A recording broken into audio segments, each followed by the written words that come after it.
Okay, well, I'm glad to see you all here.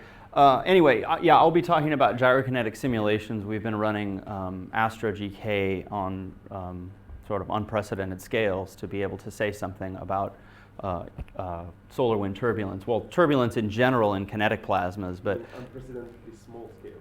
Unprecedentedly small. No, something like that. Yes. But the point is that we really want to understand what happens in turbulence in any kinetic plasma, and in particular not so much fusion plasmas, because there are a lot of different things that go on, magnetic curvature and so forth, that are important. But in most space and astrophysical contexts, at the small scales where the dissipation occurs, the magnetic field can be well approximated as just a straight uniform field. And so the things we want to answer are, how is the turbulence dissipated in that situation? What resulting plasma heating do you get? I mean, that's kind of the overall picture. And then, of course, we can apply it to many different plasmas, not just places like the solar wind, but places like astrophysical accretion disks around black holes or neutron stars, galaxy clusters. The intercluster medium is turbulent, things like that. So there are a lot of different places where we can apply this research. But the beauty of the solar wind is we can actually send up satellites and measure in situ measurements, and that's what makes a difference. So that's why I sort of have focused on the solar wind in my work recently. I'd like to acknowledge my many collaborators. The first is my postdoc, Jason Tenbarge at University of Iowa, and then a number of you are in this room. And then also Ryusuke Numata and Tomo Tatsuno, who have been really immensely helpful in helping improve astro-GK tremendously. And then the now defunct Center for Multiscale Plasma Dynamics, which provided support for much of this work. Sorry, now defunct. Now defunct. How can the surname have two capitals? You'd have to ask Jason. It's like Van Allen and all these sort of things. It's like that, Van but Allen it's is two words. yeah. But sometimes they compress them together. It's amazing the Google that. That's right. There's You can find that out. either. It's just like Van, like Ken. Ten. What? You could have this. No, they sold the initials. Oh. AEA. They sold them to a private company. Really? There isn't anymore? Okay. So I guess No, Steve there's doesn't still work an for that agency. company. It just doesn't. You can't use that. Oh God. Okay. I guess I'm out of date. All right. I'm moving on. Okay, so today I'm going to be talking to you. First, I'm going to give you a little bit of sense of what some of the questions we want to know about the dissipation range of solar wind turbulence. I'm going to very briefly discuss our theoretical models for turbulence in kinetic plasmas, which Alex has been one of the people at the forefront of that and has written a paper that's too long for anyone to read. And then I'll talk about our gyrokinetic simulations of turbulence and some improved Cascade models that we've developed. And then I want to actually give you some what I think are answers to some actual questions, which you almost never get in talks. And then some conclusions and discussions about where we're going from here, and hopefully a number of you in this room will be involved in that. Could I just mention that the paper, it's too long for anyone to read, that I learned the style from John.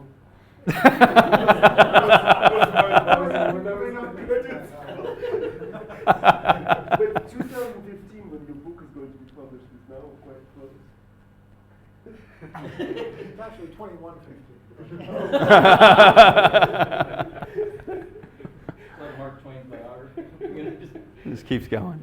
All right, so solar wind magnetic energy spectrum. So these are actually some older observations. I'll show you some newer ones real soon. But this gives us the basic idea of up until just basically last year, this is about as good as we had, which is kind of sad because it does get much better nowadays. But basically, if you send a satellite up into the solar wind, you've got the solar wind streaming by at super Alfvénic velocities at several hundred kilometers per second. For comparison, the Alfvén velocity in the solar wind around the Earth is something like 40 kilometers per second. So it's probably 10 times faster than the Alfvén velocity. So solar wind is streaming by, and this satellite is measuring magnetic field fluctuations as the solar wind streams by. So you get some fluctuation in time, you Fourier transform that, and you get a frequency spectrum. So if you're not familiar with turbulence, this is the typical kind of plots that we show.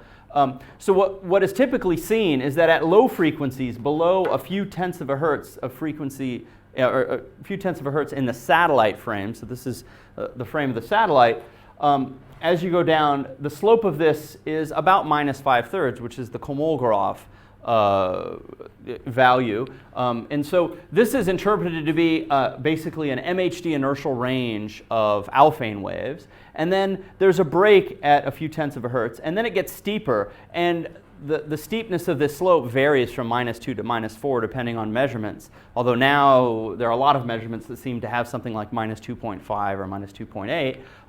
And this is what's traditionally been called the dissipation range. Now the key is they don't really understand. I mean, we don't have a firm and unequivocal understanding of what the physics that's going on in this dissipation range is. And a number of things have been proposed over the years, some of which are probably wrong for a lot of reasons. But I'll just list them. They used to think that this was, because this happens to be where the proton cyclotron frequency is in the plasma frame, which has nothing to do with what you actually measure in the satellite frame, but somehow a lot of people didn't really realize that.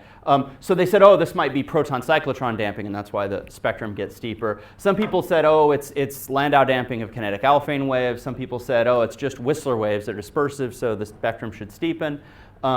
But today, it's still true that this physics that's underlying the dissipation range is not well understood, and it's at that scale that the turbulence is dissipated, and that energy has to be converted into plasma heat. So if we want to understand the plasma heating in the solar wind or any turbulent plasma, and there are a lot of ones where that's a very important question, we really need to understand what the physics in this regime is.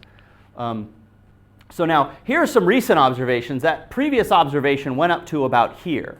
And so we've got, almost 2 orders of magnitude more in terms of dynamic range in frequency.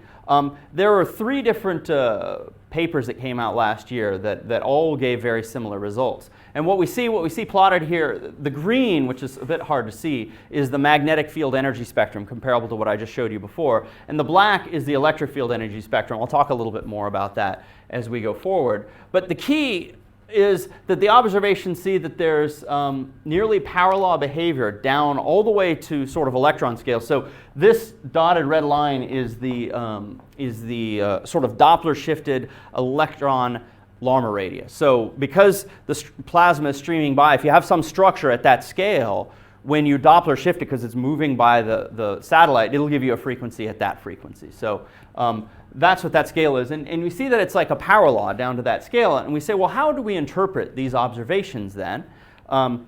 We want to ask a few questions. One, can our theoretical models explain these observations that we see? What are the wave modes that actually comprise this dissipation range region? So this is the ion Larmor radius scale. This is the electron Larmor radius scale. The ions in this case are protons, not deuterium. And over that range, what are the sort of typical, if you can consider these fluctuations as waves, what are they? Are they kinetic alphane waves? Are they Whistler waves? Are they something else? And then finally, a question that's sort of, it's kind of pointless in some sense, but it's something that people have asked a lot. Well, is this a dispersion range or a dissipation range? In other words, it could be that the spectrum, that green line of the magnetic field spectrum, steepens simply because kinetic alphane waves and Whistler waves are dispersive. And that would actually lead to a steeper spectrum, and that maybe the dissipation doesn't actually happen until you get down to the electron Larmor radius scale. So is it a dispersion range or dissipation range? So these are 3 very specific questions that we can address. Why is that question pointless? Sorry. It's just one of terminology. I mean, truth.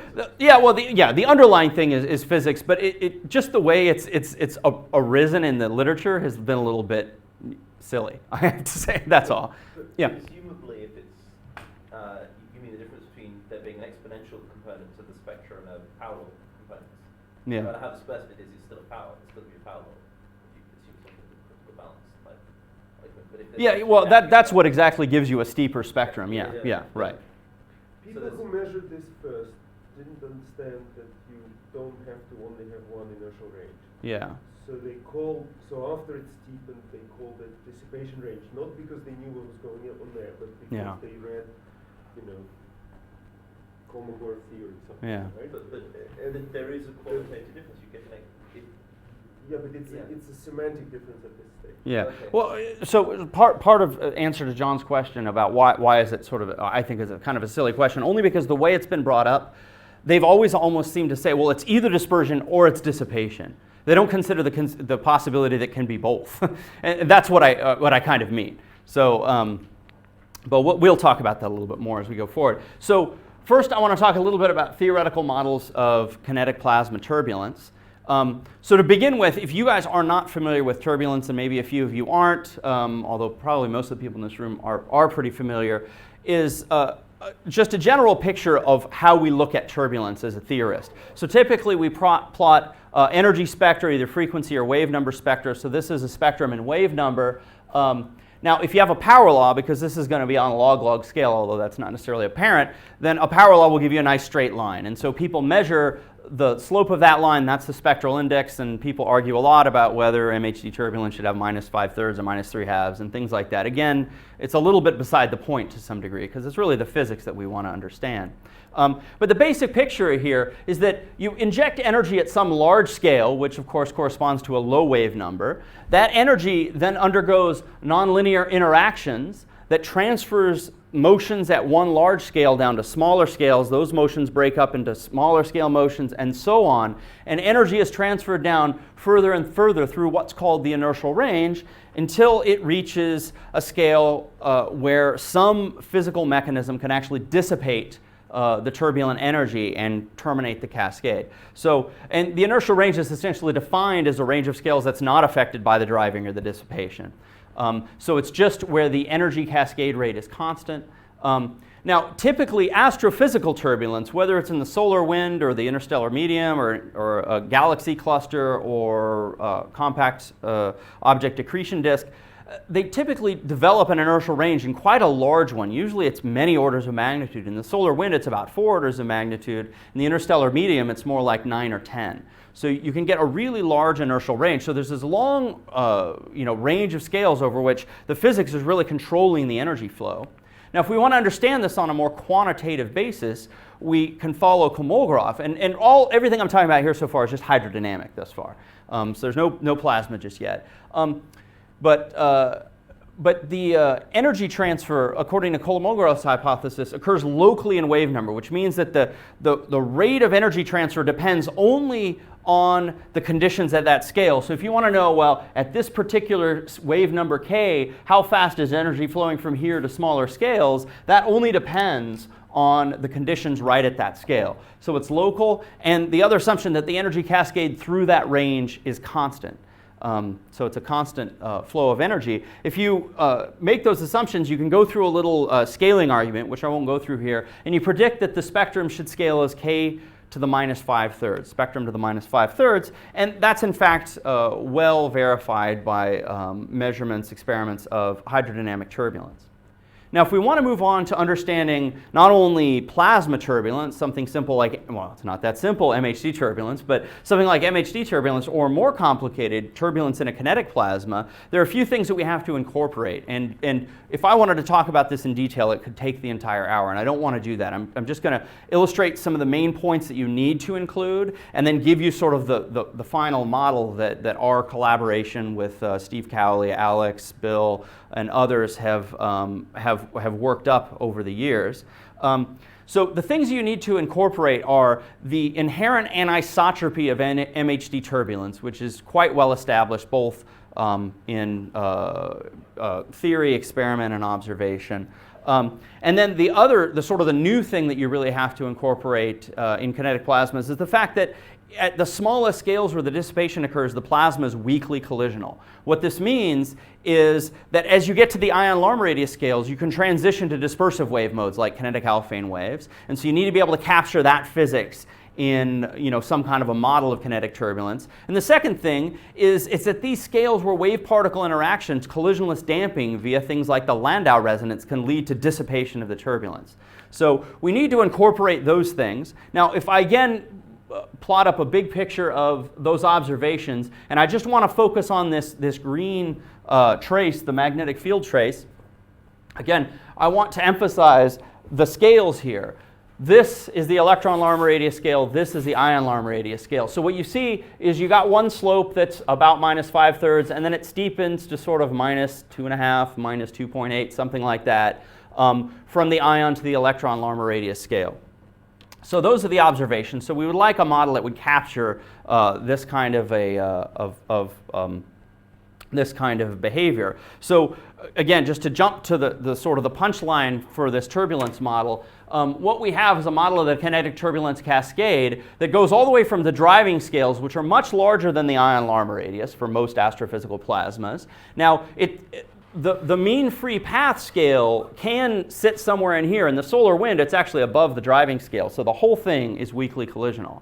In some places like the interstellar medium, the collisionality is high enough that the very largest scales, the plasma is collisional, and then it transitions as it gets through that scale, and this is with respect to the parallel wave numbers. I know it says K-perp there, that's a little bit of a cheat, and I'm not going to go into that detail, but it becomes collisionless, and the dynamics becomes collisionless. Now, some excellent work that Alex has done has shown that whether you're in the collisional or collisionless scales, the physics of this cascade from the driving scale all the way down to the ion Larmor radius scale consists primarily of MHD alphane waves, and they have just the same behavior as you would expect in regular MHD, even when it's collisionless, because alphane waves are to lowest order, well, essentially incompressible. So,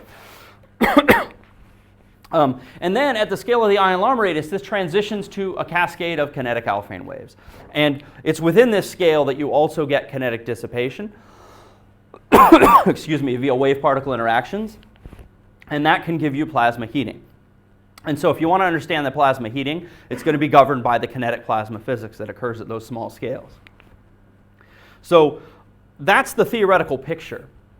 Now, a few years ago, I put together sort of a quantitative model that can incorporate all of these aspects and include some quantitative estimate of what the damping would give you. And so it's a cascade model that's based on three assumptions. The Kolmogorov hypothesis of locality, that the energy transfer is dominated by the conditions at the local scale, local in wave number that is, not in physical space. The second thing is a critical balance of the linear and nonlinear timescales. That's been an important concept in our understanding of MHD turbulence for some time. And then the third is that the linear kinetic damping rates are applicable even in a nonlinearly turbulent plasma. The arguments for that are that the amplitudes of the fluctuations are actually quite small. So they really are kind of linear amplitudes. Because the perpendicular scales are small, allows them to have nonlinear interactions. But we believe that the damping is well modeled by just the linear kinetic rates. So we can put together a very simple equation for the continuity of magnetic energy by scale by K. And essentially there are three terms. There's the nonlinear transfer term. So this is the term that determines the cascade of energy from the nonlinear interactions. There's some source you can put in. You've got to inject energy if you want to achieve a steady state. And then there's the kinetic dissipation, which just depends on the damping rates due to, in this case, Landau damping. Can I just say something? I mean, Yeah. Exactly the same model. I'm not talking about source of dissipation term, right? Was actually suggested by Gyrokinetic in his famous Gyrokinetic-Kreisman. There have been many iterations of this. I mean, people have done this. Batchelor has done this. You know, this goes way back in turbulence theory. This is not my idea. It's not anything new. It's like Lee's model, but this is for three-wave interaction. That's why it's d squared in there. Oh, actually, not. He even had a different. He had a diffusion equation. Yeah, the one difference that this is very different. This one is not going to have thermodynamic equipartition solution, only cascade. So Gyrokinetic model was a diffusion. Yeah, most models use a diffusion. That's what where he derived his minus 3/2 spectrum from. Well, okay, he wrote this equation and then solved it. Yeah. Yeah, but these equations have things you put into the ratio. Yeah. I mean, the form of this term is actually what's really the critical part of the model, and I'm not. This talk isn't really about going into that. I mean, that is determined by what this theoretical picture of what we believe is, but that's not actually the whole point of this talk. This is all still background. So you can predict what the magnetic energy spectrum is for this, and what you see is a spectrum that does have a break at the ion-Larmor radius scale where it goes from -5/3 to -7/3. And you also see that the electric field starts to get flatter, which is also what's seen in observations. One thing I don't understand though. Yeah. In this, because in this equation, no linear term is such that you're putting three-wave interactions in. So if it was like, and so you have to get, as a result, spectrum cascade, which is -3/2 erosion of correction. No, because it's not isotropic. Whereas then it would be -2 if it would be two-dimensional. It's not two-dimensional. It's three-dimensional. It's anisotropic, and it will give you -5/3 at inertial range scales and -7/3 at dissipation range scales. I mean, if you want to talk about the details, we can talk about it more later. I don't want to get sidetracked here because this is not the main point of this talk. But I would be very happy to talk to you about it later. All right, so this is the main point of this talk, is doing gyrokinetic simulations of kinetic turbulence. So I'm not going to spend much time on this because I think everybody here knows what gyrokinetics is.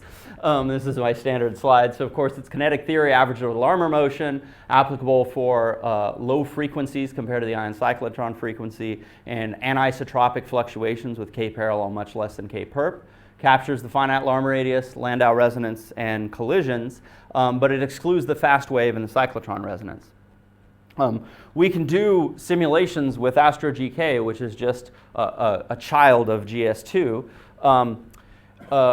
where we evolve the 5-dimensional distribution function for both species, and these are fully electromagnetic calculations that involve all aspects of the low-frequency Maxwell equations. And today we can actually do simulations that run all the way from the ion to the electron scales, but they do require millions of CPU hours. So it's intensive, but it's possible on today's largest computers. So here are a couple of scalings for our code. This has been worked on for quite a long time. I mean, Ryusuke Numata and Tomo Tatsuno have been key in development of AstroGK. So what we have, I'm not going to go again into a lot of detail here, but this is a strong scaling, so a single problem that's run on many, many different processors. It starts out with 48 processors initially, and ends at 98,304. This is run on Kraken, which is NSF's flagship computer, which only has 99,000 some odd processors. And if it were perfectly ideal, it would follow this line. But there are some issues here that have to do with multi-core architectures of computers and bandwidth limitations to memory. But if you actually normalize things from here, which in some sense makes some sense in terms of the computer architecture, we do pretty darn well up to this point, which is, I'm not quite sure exactly what number that is, but it's pretty large anyhow. But nonetheless, even this result is not too bad. And we can... There is a special scale, so some kind of dissipation range stuff. Yes, there's a break in the spectrum here, and we can model this. Does anybody know what that is? Yes. It's like the size of the machine becoming comparable to the Yes. speed of light. To the age of the universe. Yeah. No, but really, what is it? Pardon me? But really, what is it? What's going on in the last 3? We haven't gone into great detail. I mean, this was really just a matter of seeing what happened when we actually used the whole machine. This is something that's under development still, but mostly we run, so what we do typically is we run runs that use 7,000 processors, but we can run those in an embarrassingly parallel fashion, which is what we've actually done here. This is one of those 7,000 processor runs, but we can run 29 of them simultaneously and get almost ideal weak scaling, which makes people who build supercomputers very happy when you can use most of Jaguar, which currently is the #1 computer in the world. So anyway, the point about this is that the code runs well and we can do very large problems that people haven't been able to do before. Let me show you some older results. These are results that we got a couple of years ago, but they just show the power of being able to do this kind of direct numerical simulation of kinetic turbulence. So what we have here, these are some other measurements from Stuart Bale, again, of the magnetic and electric field energy spectra in the solar wind. We see the same kind of thing. Now, these dotted lines don't correspond to the ion-electron scales. There's something different. But again, what you see is in this low frequency inertial range, it's got one slope that is pretty close to minus 5/3, and then the magnetic field spectrum steepens and the electric field spectrum flattens.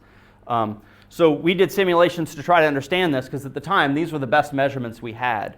And so we did a simulation that ran from a little bit larger than the ion Larmor radius down to sub-Larmor radius scales, and we saw exactly this qualitative behavior, that the electric and magnetic field energy spectra had the same slope here. It's of course very difficult to determine what the spectral index is when you only have a dynamic range of 20. So I won't say that that's what it was, but you can see these are those slopes that are plotted, and you can decide for yourself whether that makes any sense or not.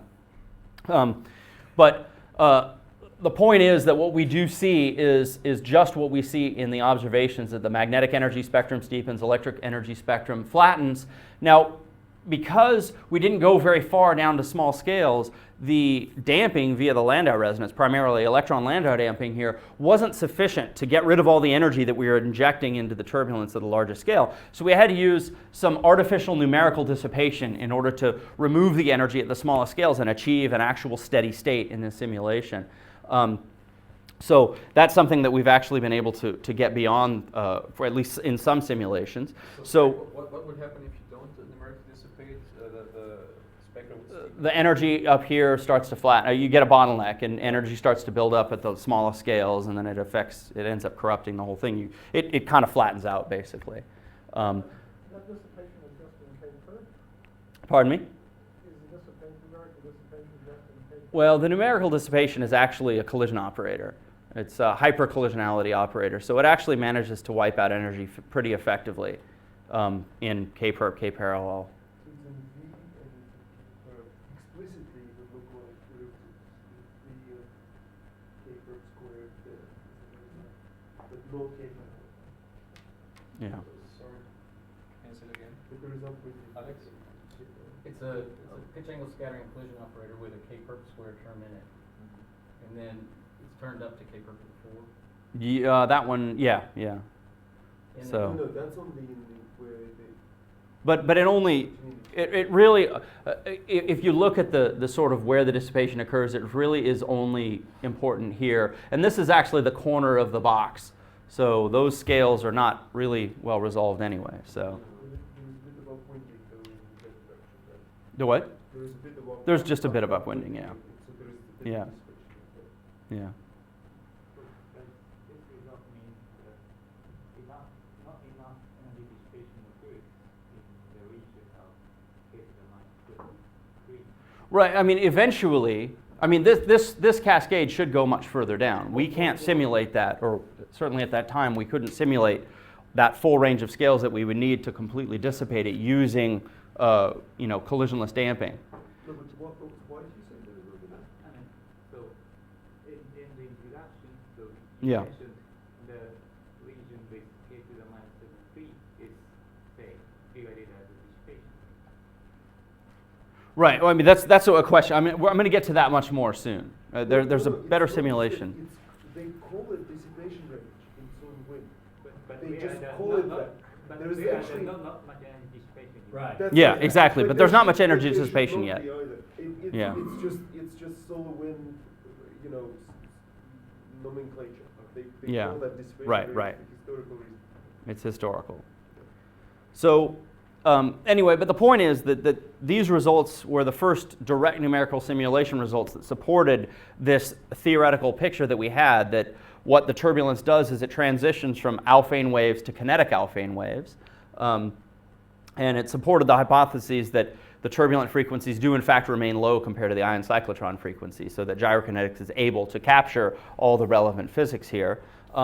To further appreciate that the character of these fluctuations are kinetic Alfvén waves, yeah. I know you're being sort of obtuse, but what would you expect to see in a simulation if gyrokinetics were not valid? We're only doing a gyrokinetic simulation. How can it tell if it's... Well, the point is that it reproduces the qualitative behavior of the observations, and it's only gyrokinetic. So therefore, that suggests that all of the physics in the solar wind is also represented in gyrokinetics. It's not a proof, by no means. In other words, it ain't too bad. Yeah, exactly. If it gave you something completely different, then you say, oh, we need to look for something else, and gyrokinetics isn't going to do it, but it does. So now, if we want to say, well, what are the what is the nature of these fluctuations? I can actually take this Cascade model and fit all three of these curves with just a single parameter. And that parameter basically adjusts the weighting between the nonlinear energy transfer term in that Cascade model and the linear kinetic dissipation. So the relation between these three curves is fixed by the physics of the linear wave mode, which is the Alfvén wave and then becomes the kinetic Alfvén wave. So the Cascade model only solves for the black line here, the perpendicular magnetic energy. And we reproduce these other two curves by saying, well, at any given scale, if I assume this is a kinetic Alfvén wave, then it should give me an electric field of this magnitude and a parallel magnetic field of that magnitude. And when you plot it up and compare it to the numerical simulations, it fits incredibly well.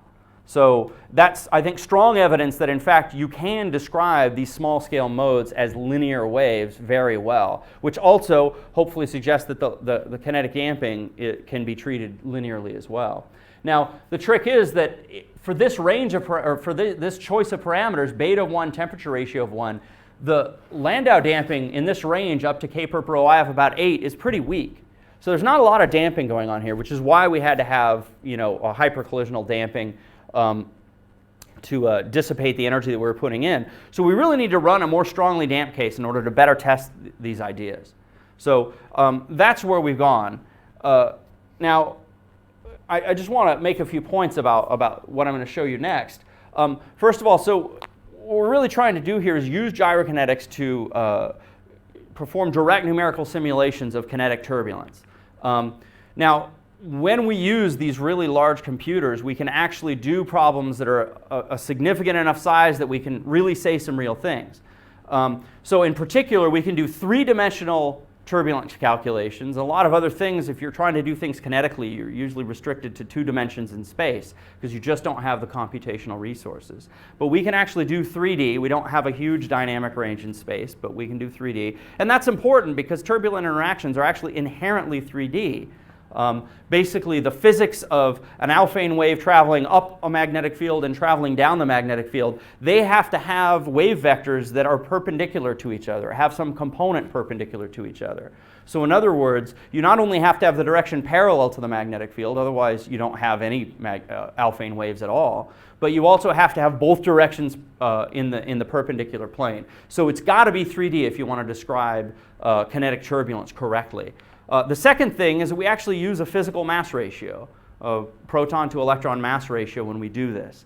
The third point is that when we do our largest simulations, we can just resolve the scales from the ion Larmor radius at K perp rho I of 1 to the electron Larmor radius at K perp rho E of 1. That's for a ion to electron temperature ratio of 1. So it's a dynamic range of 42. And the beautiful thing is when we do this, it actually resolves enough kinetic damping that it can terminate the cascade without having to put in some artificial means of getting rid of the energy. And yeah. Presumably you've had to artificially increase the collision frequency because...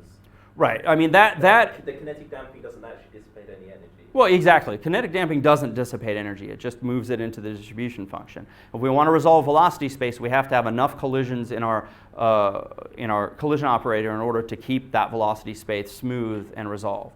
So that's true. Yeah? The numerical dissipation that you had in your previous plots is artificial. Yeah, it's turned off.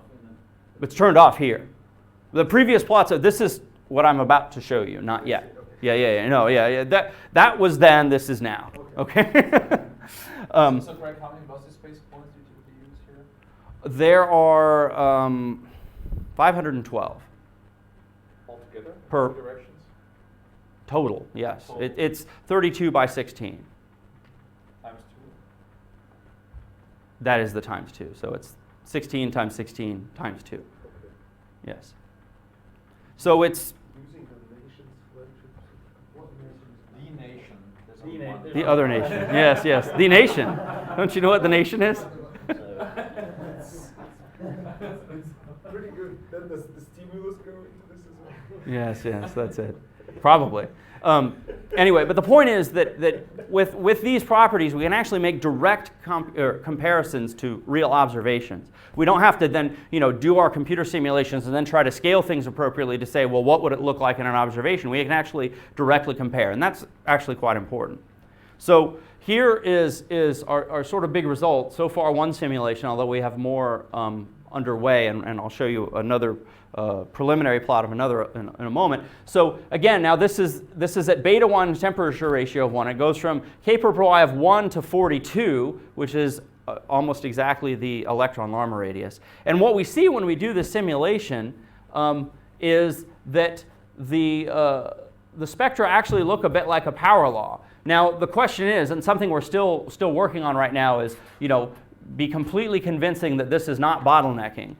It doesn't cut off, but we think that actually there's just enough kinetic dissipation that it's removing the energy that's being cascaded down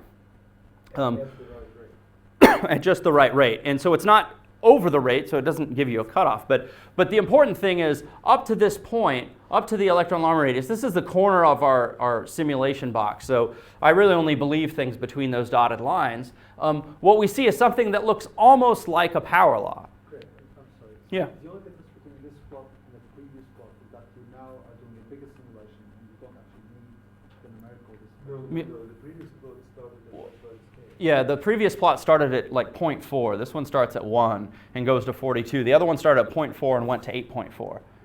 Yeah.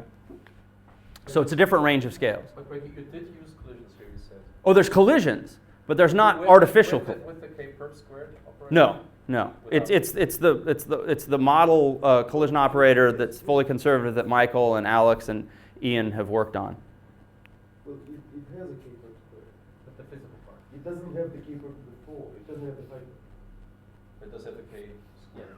Well, it has whatever gyrokinetic collision operator has. It has what the collision operator is supposed to have. You know, It's a linearized Fokker-Plonk even collision though we operator. have papers on the document- And the collision frequency was at what kind of value?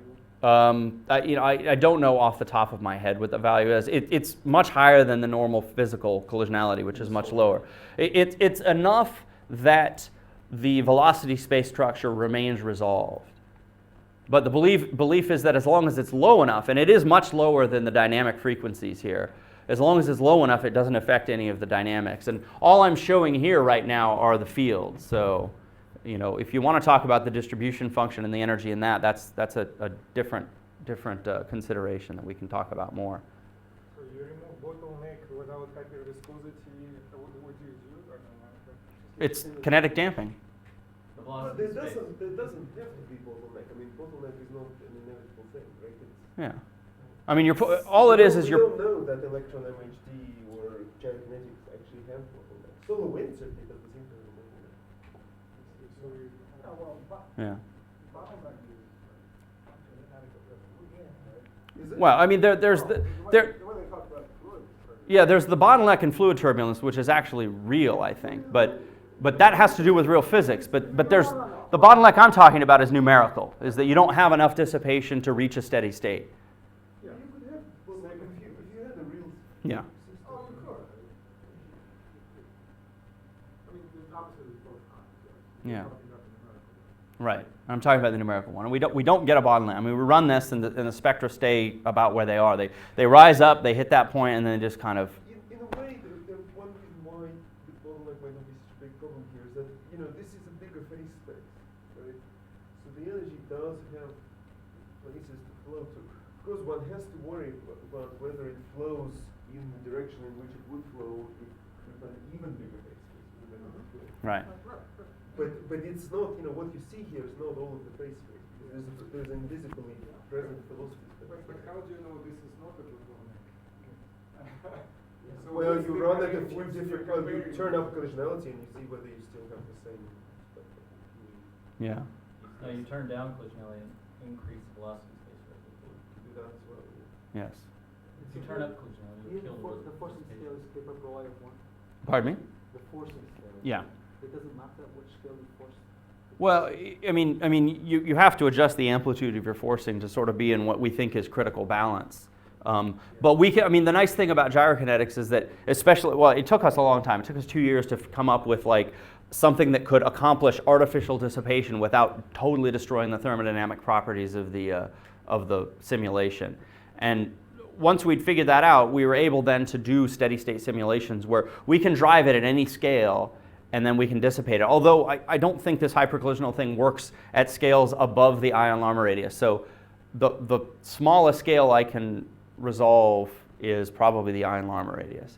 And so I could do an MHD sort of range run from, say, K-perp-ρ of 0.05 to 1. What's the size of this simulation in sort of, number of mesh points times 4 the billion. number of time steps? Oh, times number of time steps. I haven't calculated number of time steps. 4 billion mesh points in 5D space. Yeah. So I guess I missed something here. There's 6 curves, 3 of them. Oh yeah, sorry. Well, I haven't gotten to that. You haven't missed anything. I'm about to talk about that. Yeah. There are estimates for the collisional cutoff scale given in Alex's theoretical paper. Where would they lie with your collision? Well, the collisional cutoff he's talking about is of the entropy cascade. I'll show that at the very end, because I haven't actually. I literally plotted that for the first time about an hour ago. So. Okay, what I was going to say, Frank just asked, what are these other lines? There are 6 lines. So the thick lines are the simulation results. The original Cascade model that I had constructed before would predict based on so it does require some constants that you have to put in it, and that's sort of the adjustable part of the thing. But if I use the constant I'd used in the previous run, which was sort of over this transition from MHD to kinetic Alfvén waves, it gives me this prediction. And I thought, oh, that's not good. My model is not predicting the right thing. And so I said, okay, well, maybe I need to refine the model, because I believe the simulation results over my model, because my model is just sort of constructed to give me what I think is the right answer.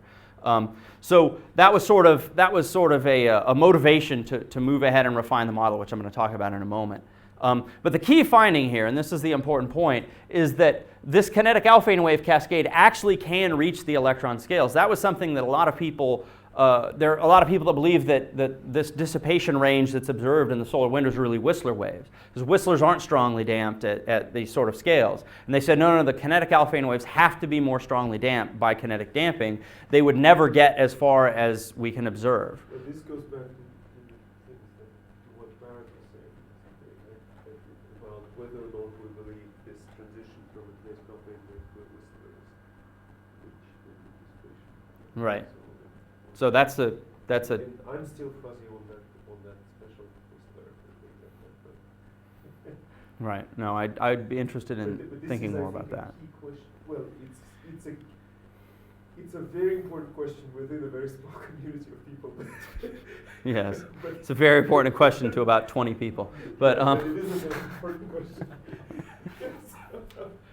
anyway, the point is that this gives you sort of a relatively power law behavior, and that was what was seen as observations, and beforehand our predictions were that it would really start to roll off exponentially and not look like a power law. So that's what the simulation was able to do, but we can actually do a lot more, and really. In your model, what exactly is it that gives you the exponential decay? You must assume something about the K dependence of the dissipation.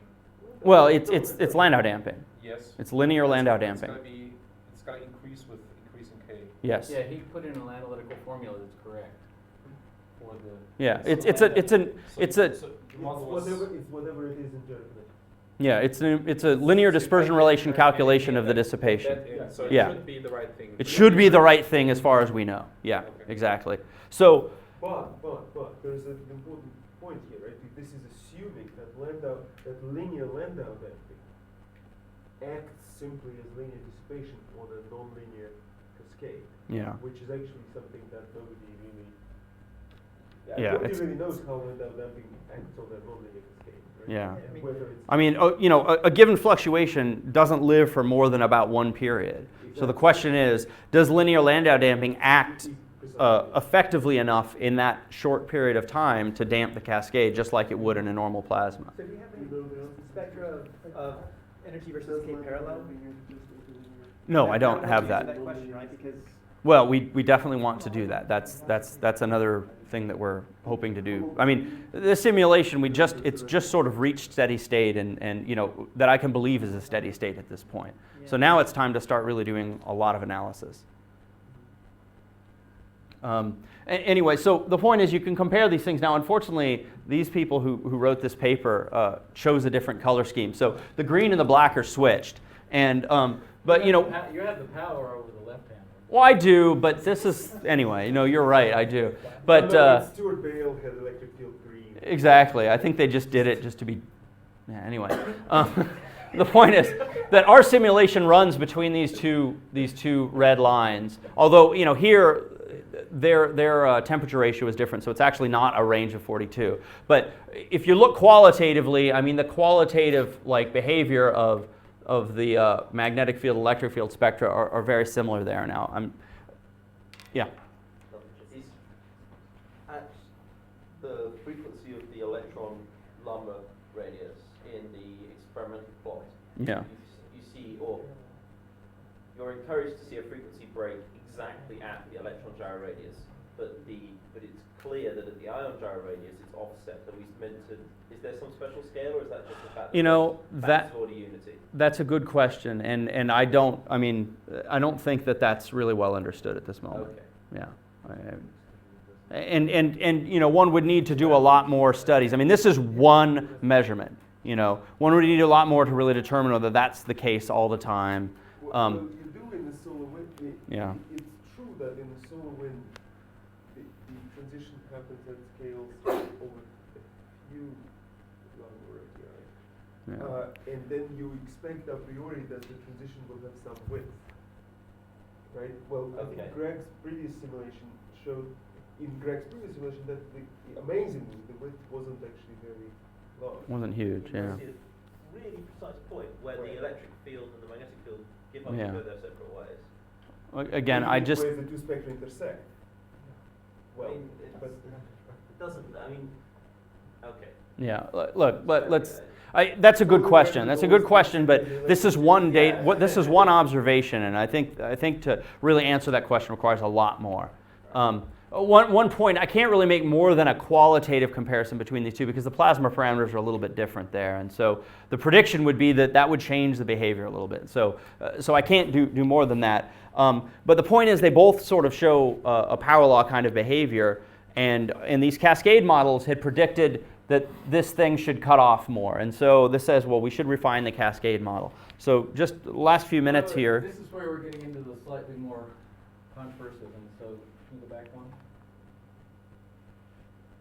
To what extent do we know that the refinements in the model that you're about to propose are the only refinements or the most reasonable refinements? Can you give us a little background on how you decided to refine the model? that's exactly what he's about to do. That's Well, I just what wanna I'm make going sure to he do. says it a lot. Yeah. I want to hear it. Okay. All right. I think That's because you don't want to actually read my paper. You want me to tell you so that you I can... want to discuss this. All right. Okay. Look. All right. So as I said, problems with the original Cascade model. One of them is that it sort of seemed to predict that the spectra should fall off exponentially. Because, you know, if I turn the weighting of the linear kinetic damping down to 0, yeah, I can get something that looks more like a power law, but that seems unphysical. And so it's not very satisfying to do that. So one of them is that it doesn't seem to give me the power law spectra that I see. So I think, you know, maybe I need to rethink this model.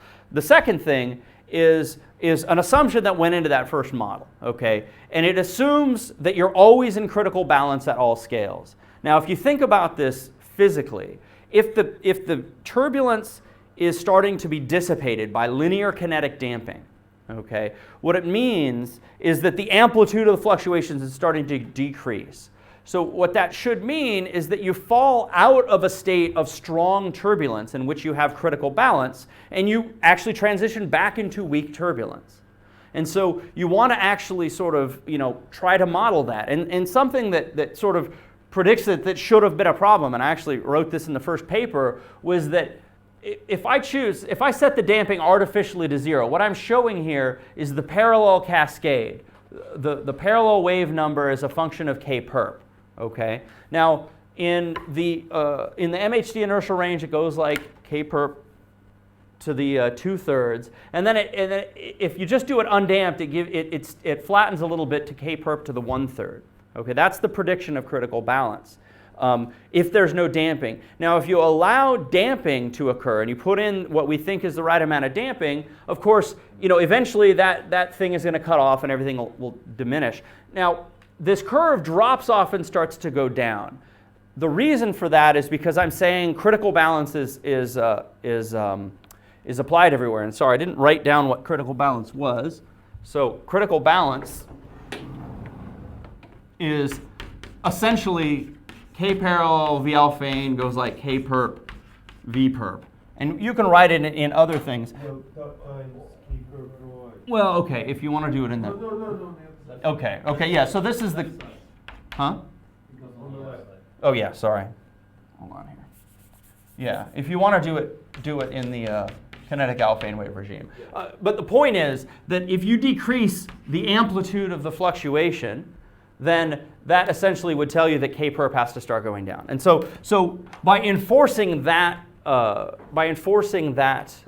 condition, it makes this start to drop. Well, what does that mean physically? What that would mean physically is that as fluctuations go to smaller perpendicular scale, they actually go to a larger parallel scale. And that just doesn't make any sense physically whatsoever. It's just an artificial thing. And it's just because you're enforcing that you're always in critical balance. And that's something that I was never really thrilled with about the old model, but hey, you got to start somewhere.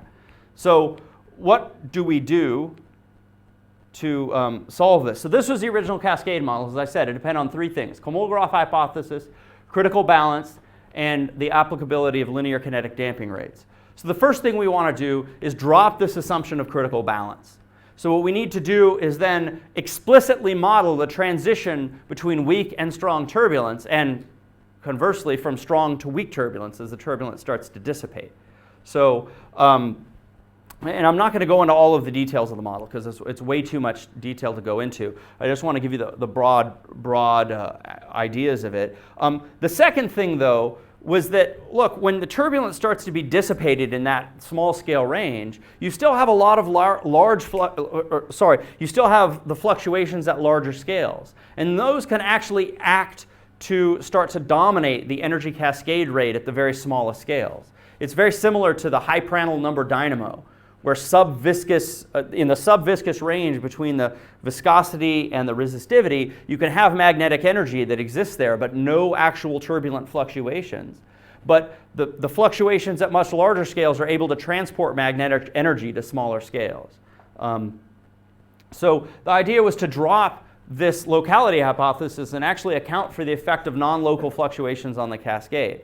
And that essentially keeps a faster energy cascade rate at these small scales where the turbulence starts to dissipate and can give you something that looks a bit more like a power law. So that's sort of the motivation there. So just, again, I'm not going to, yeah.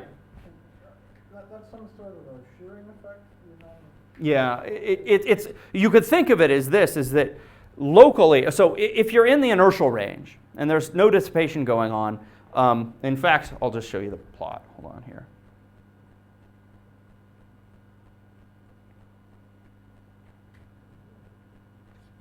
Okay, if you're in the inertial range, so what I'm doing is I'm accounting for the fluctuations at all scales and how they contribute to the energy cascade rate. Hold on a second here.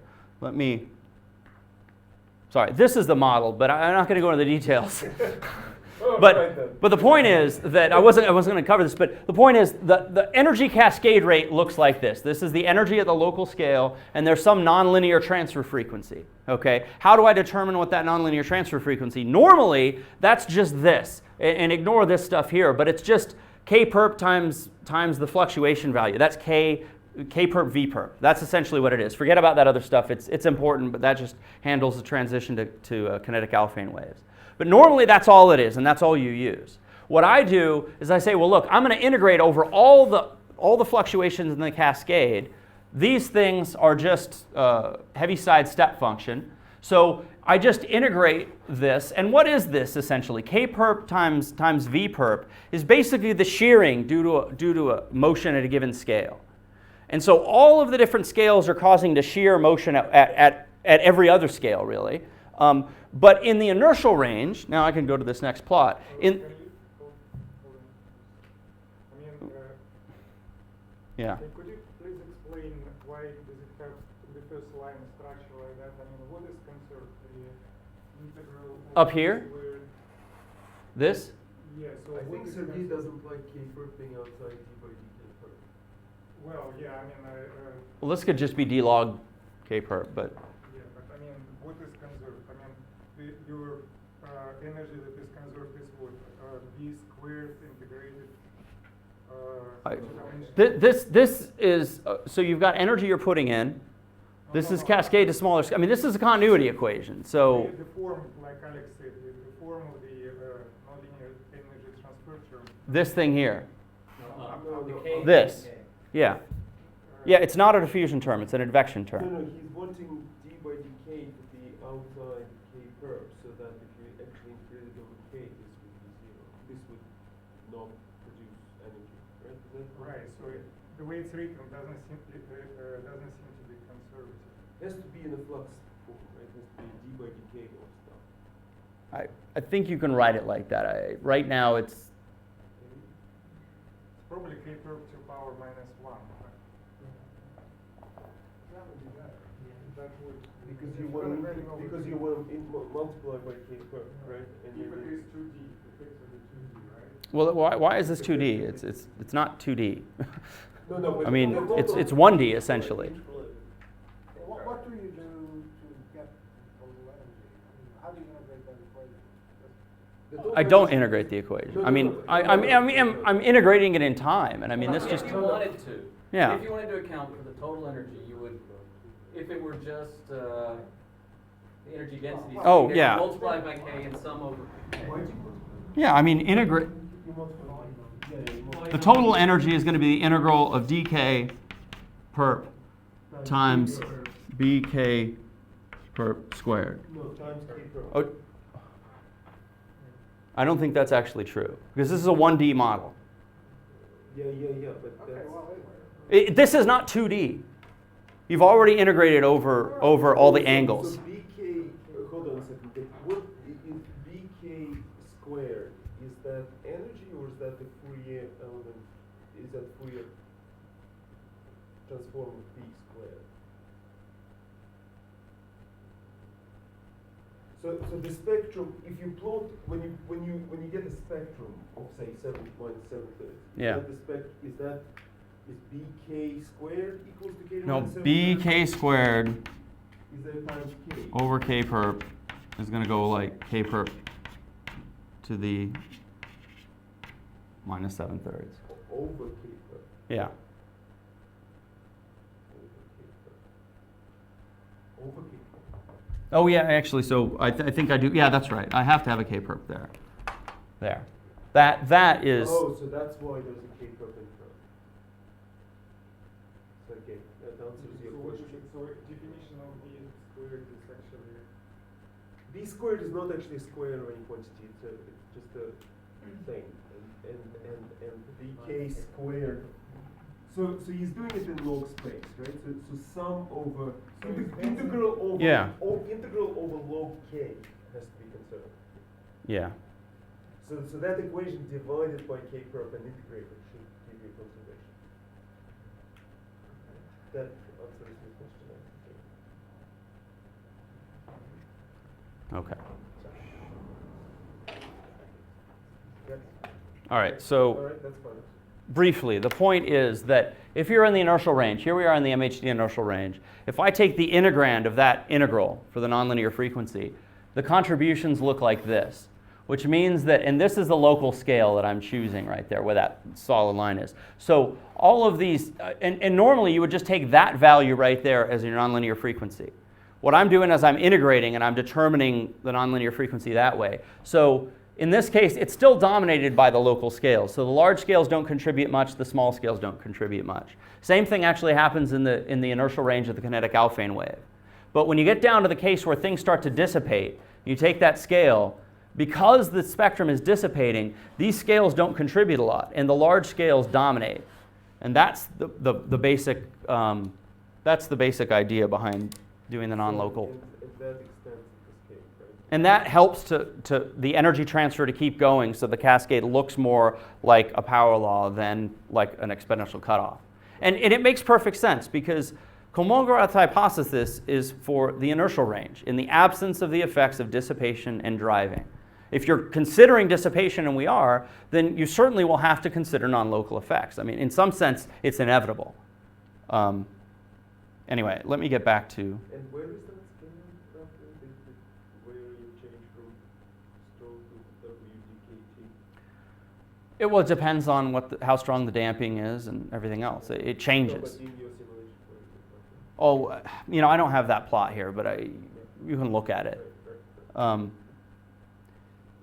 if you had a purely local interaction, what differential equation models tend to predict like that, you won't be able to reproduce exponential follow. It will be a sharp front. It will be just you stop the cascade at a final cutoff wave number. Yeah, absolutely. I mean, that's another reason for doing this. I didn't get that. Because exponential fall-off, it's already, they are kind of super local in Fourier space, right? So you basically, if you look at steady-state solutions, you will see they don't have exponential. Well, if you stick dissipation over them, won't they? Even with dissipation, it would be finite cutoff. Not exponential. Well, okay, so I think I can show you exactly that in a moment. So as it turns out, after all of this talk about non-local stuff, if you turn the coefficient between the nonlinear transfer and the kinetic damping down, you can actually model our numerical simulation results fine with a local model. But you can do the same thing with a non-local model. So, Oh, I didn't understand that. Say it again. sorry, okay. Is that, hold on. Is this the same plot as you had? Yeah, this is exactly the same plot as Same data, before. two different Well, models. it's a different time. it's not No, the the same. data is not exactly the same. It's That green thing is perking up more than a little bit, yeah. This is a different thing. So it's a different. We can talk about this more in a moment. Anyway, the point is that you can actually model it with a local model just fine, or a non-local model. You don't actually need the non-local terms to model this, okay? And the reason why is because the damping is still reasonably weak. I mean, even when you get up to here, it's because of those. It's because the damping isn't weighted that strongly. Hold on. So what changed if you just took the local model? That doesn't have the integral. Yeah, it just takes that local value. But what does it have? How is it different from your old model? Different Kolmogorov Well, constant. it does include the weak to strong transitions, but the Kolmogorov constant is different exactly. I mean, essentially, to model this, I had to turn it down a little bit more. But to fit my other results, like there was a range of Kolmogorov constants, I just didn't think that it would need to go that low. It seemed unphysical to me, just in the absence. So when you talk about the local model on this slide, Yeah. you just mean your old model. With No, I actually mean the new model without the integral. And the new model involves what? When K parallel peaked, you then make it constant, or what? Yeah, it just flattens out. Exactly. So you assume that it's reached the maximum, and then you just Make it flat. Yeah. make it flat. Yeah. That's a pretty strong thing to diagnose in the code. Yeah. Okay, but the point of the non-local terms, now this simulation is still running. It's not completely converged necessarily. This is practically the same simulation, although I haven't expanded it all the way to 42. It's only a factor of 21 in dynamic range. But for beta of 0.01, the electron lambda damping is significantly stronger over the dissipation range. And so, again, these thick lines are the numerical simulation results. And if I take the nonlinear model, I can fit those results with a range. So, sorry, there are like 1,000 lines on this, but focus just on the black lines. That's the perpendicular magnetic energy spectrum. And I obviously didn't label those here. But there's the solid line, which was my best fit, and then sort of plus or minus those dotted lines. If I adjusted the Kolmogorov constant a little bit, it can adjust it, but I can fit this spectral slope pretty well. Now, along the lines of what you said, if I just use the local model, what happens is no matter how I adjust that Kolmogorov constant, I can't fit that spectrum at all. And the reason why is because the energy transfer goes along just fine until it hits a point where the turbulence starts to dissipate. And because it's only local, there's nothing else there to help transfer the energy, and so it just sits there and it dissipates. And so the dissipation gives you a really strong cutoff. Well, also, if it's k equal to -4, of course it's going to be non-local, right? Because This may need to evolve a little bit more. But it's not going to end up at -7/3, that's for sure. But your non-local model never produces exact power laws, right? They look No, they're not exact. They're curved a little bit. Yeah, I mean that would be an exact power law, and this is clearly not exactly -4. It's flatter up here and steeper down there. In some sense, you're saying that at those scales, although it looks like power laws, still they're not. If that's the correct picture. Yeah, exactly. I would say that, yeah, it's not a power law. And in fact, in the other case, it's not a power law. That's why actually I'm usually pretty careful to say nearly power law behavior. But the people who do spacecraft observations want to see power laws everywhere. So they fit everything to a power law, and they interpret it that way. So, well, also, Greg Gold paper showed you made this sort of rather transparent point that if you even if you took an exponential calculus and put a non-zero at the equal, yeah. it would look to you like a power law.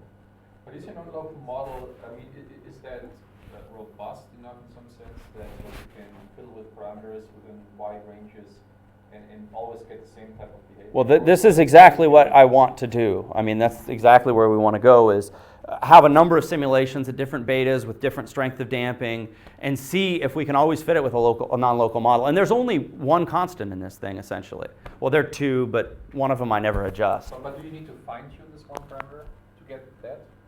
Yeah, I mean, the point is that parameter might depend on beta.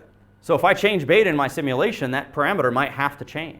I mean, there's no reason why that constant isn't dependent on beta.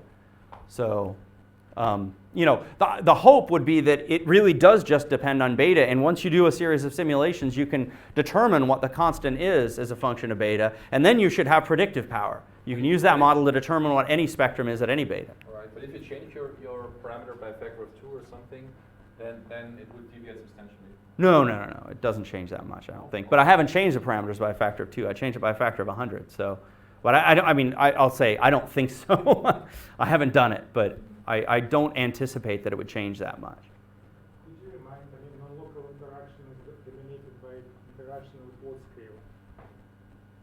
Well, usually it's the local scale, unless the local scales are strongly damped, in which case it's usually larger scales because they're not as strongly damped. I mean, is there any dominant larger scale that gives you?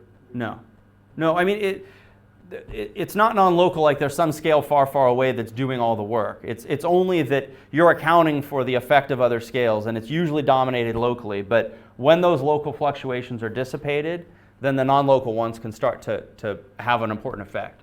Could you remind us what sense the width of those envelopes of locality? It's just the form of this thing has some power law and you're integrating it. So, it's going to, those curves that I showed you earlier are power laws, basically. Have you looked at the transfer function numerically to see actually how non-local interaction? I haven't, no. Well, I would like to do that. That's something that's quite easy to do. I think that's basically unavoidable. I mean, that would be the... Well, yeah, no, this model is just trying to make, I'm not saying that it definitely works. I just think it's a step forward. Yeah, but you should sit on the data in principle. I mean, if you do the transfer analysis, then you will see from the simulation if that's the right way to go. Right. Well, Domo has that diagnostic. Does he? Okay. Oh, yeah. I didn't know that. Domo has a, Okay. Domo has a That's useful to know. All right.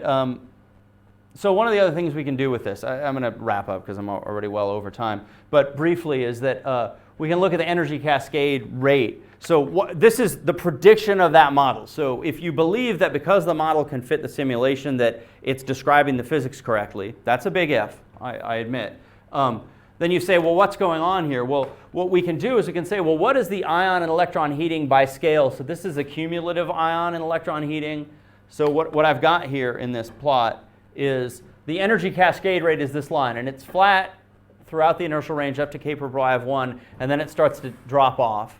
And then that's because of the ion electron damping. So this is the integrated energy that goes into the ions, energy that goes into the electrons via Landau damping. Now this is not heating necessarily.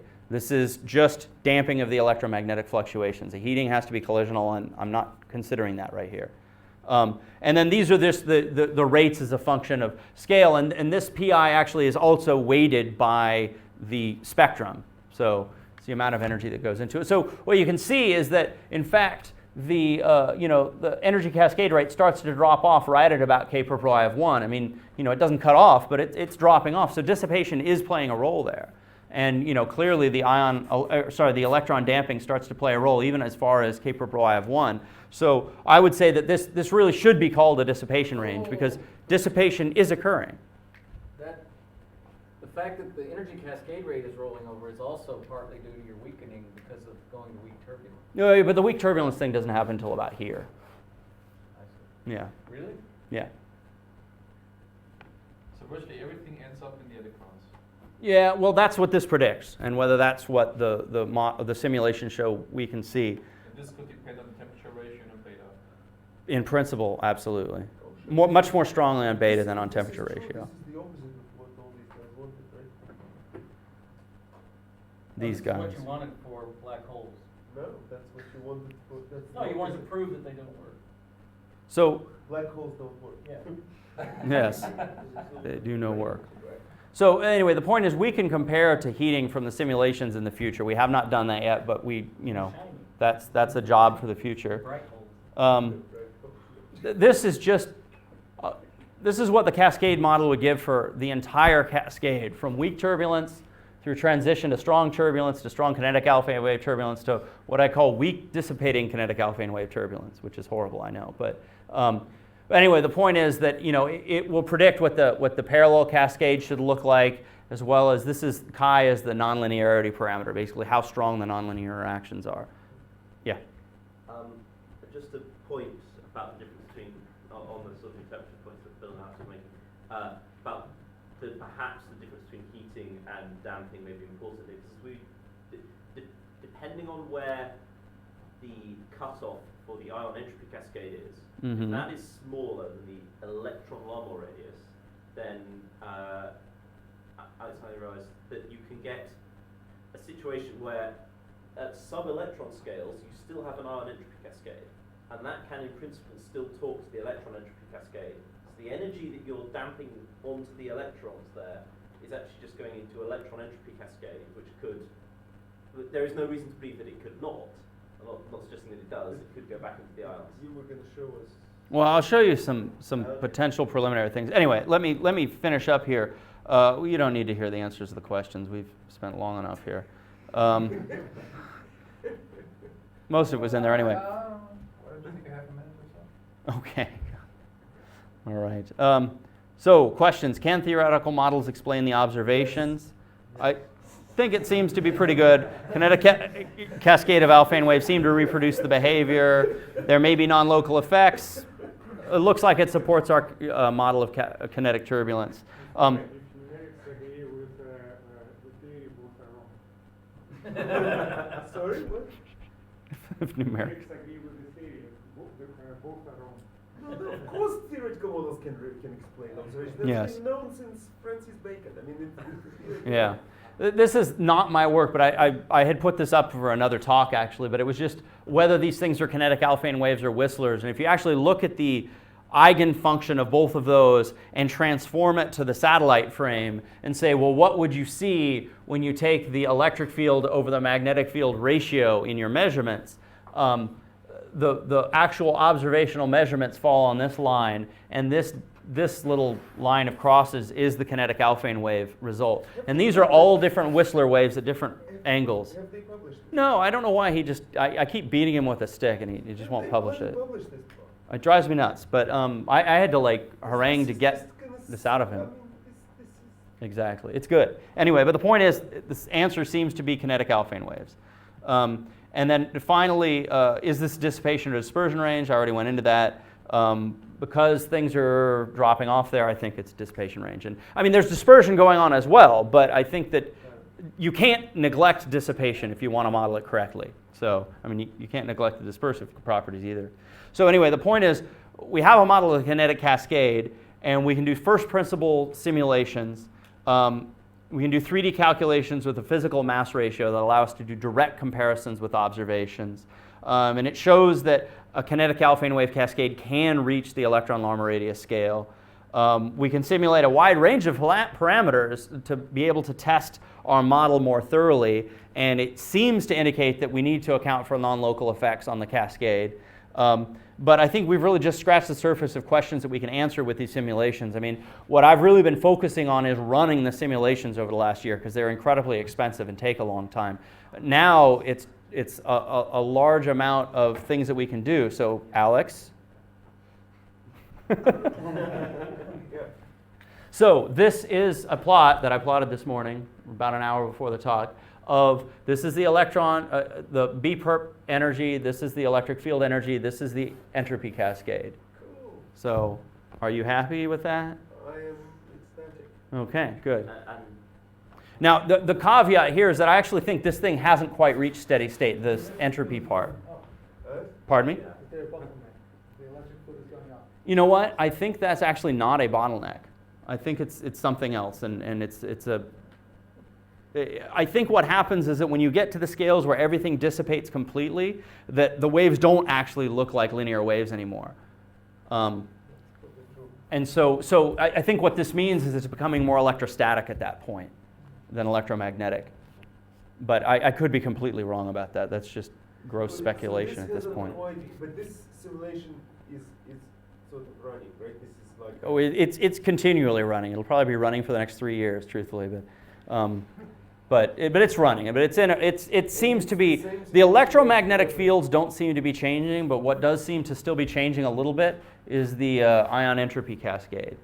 It's still filling in a little bit. It seems to be filling in more slowly. But if we turn up the collisionality, it'll probably reach steady state quite quickly. So. Well, I mean, it looks to me like if you look at the power laws that you have in B and E, you do have a little bit of leeway for turning up collisionality here. You already have those power laws and all that. Yeah. So you could. Well, no, I know we have leeway, and we just have to do it. I You mean, could clip the tails yeah, a bit, and so everything would be nice. yeah. Remember, as you turn up collisions, it actually makes the wave less damp. Well, if you turn it up to above the damping rate, but we're well below the damping rates right now. We have plenty of room. Anyway, but that's just entropy cascade. So we can look at the role of the entropy cascade in actual electromagnetic turbulence. We can ask the question of what's the distribution of power in the cascade over wave number space. This is just a schematic, but effectively that the cascade should be anisotropic with the parallel wave numbers going like k perp to the 2/3, and then in the kinetic alphane wave regime, if you believe critical balance, it should scale as k perp to the 1/3. And we can actually plot that, and I definitely want to do that. But you don't believe that, based on your model. No, I never said I didn't believe that. My model actually produces that. No, I thought you said that it weakens because if you. Oh, really eventually. This is where it's strong, but it'll weaken up here and then it'll flatten out. He believes it up to Yeah. I see. Yeah, up to a point. If it's not very strongly damped, then it does look like that, I think. But I mean, we can test it. We've got data. And then the final thing is these are really, really preliminary. And actually, I don't know that I totally believe this. But this looks like the electron heating, and this is the ion heating. Now, the interesting thing is that the ion Landau damping should be happening here, but the collisional heating is over there. so the electron heating. I think. This is super preliminary, so I don't It's at right. all. It's right. Just hold this thought. This is right. So anyway, but the point is, so it looks like the entropy cascade is bringing the energy from here down to here before it gets damped. Because we had really low ion collisionality in this. So it seemed to go a long way. Yeah, this is how it should be. Yeah. Anyway, that's it.